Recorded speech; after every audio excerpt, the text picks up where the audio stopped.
Bienvenue à COP21, la conférence mondiale sur le climat qui se réunit à Paris en présence de décideurs venus du monde entier. À l'ordre du jour, bien sûr, l'impact des émissions de véhicules et l'empreinte carbone de l'industrie automobile.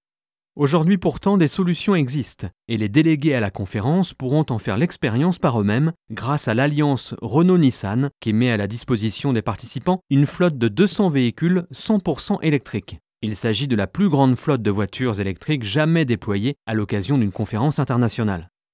Aujourd'hui, on estime à 800 millions le nombre de véhicules en circulation et ce chiffre pourrait passer à 2 milliards d'ici 2050. En limiter les effets négatifs sur le climat signifie sortir progressivement de la dépendance de nos sociétés envers les carburants d'origine fossile. La pression monte. La nécessité de réduire les émissions de CO2, comme le débat récent sur le diesel, pèse dans la balance, en faveur bien sûr de solutions automobiles plus durables. À chaque fois qu'un gouvernement a décidé de mettre en place des mesures incitatives pour passer aux véhicules électriques, on a observé des résultats très rapidement. Je vais vous prendre 3 exemples.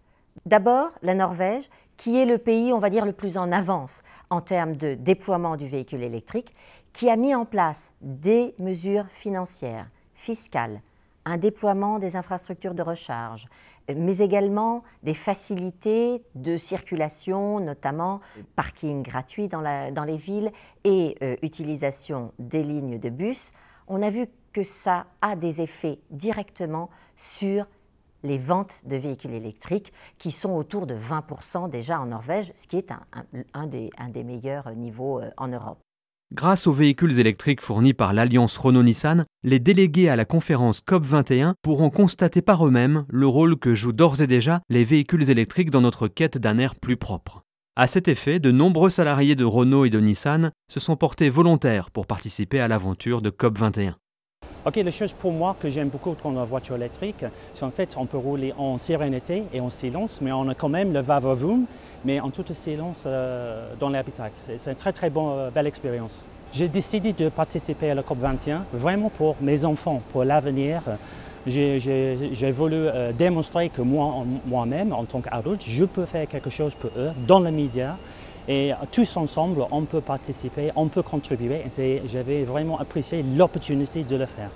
À l'occasion de la conférence COP21, de nombreux leaders du monde de l'économie, dont le président de l'alliance Renault-Nissan, Carlos Ghosn, exhortent d'ores et déjà les dirigeants politiques à signer des accords contraignants sur la réduction des émissions.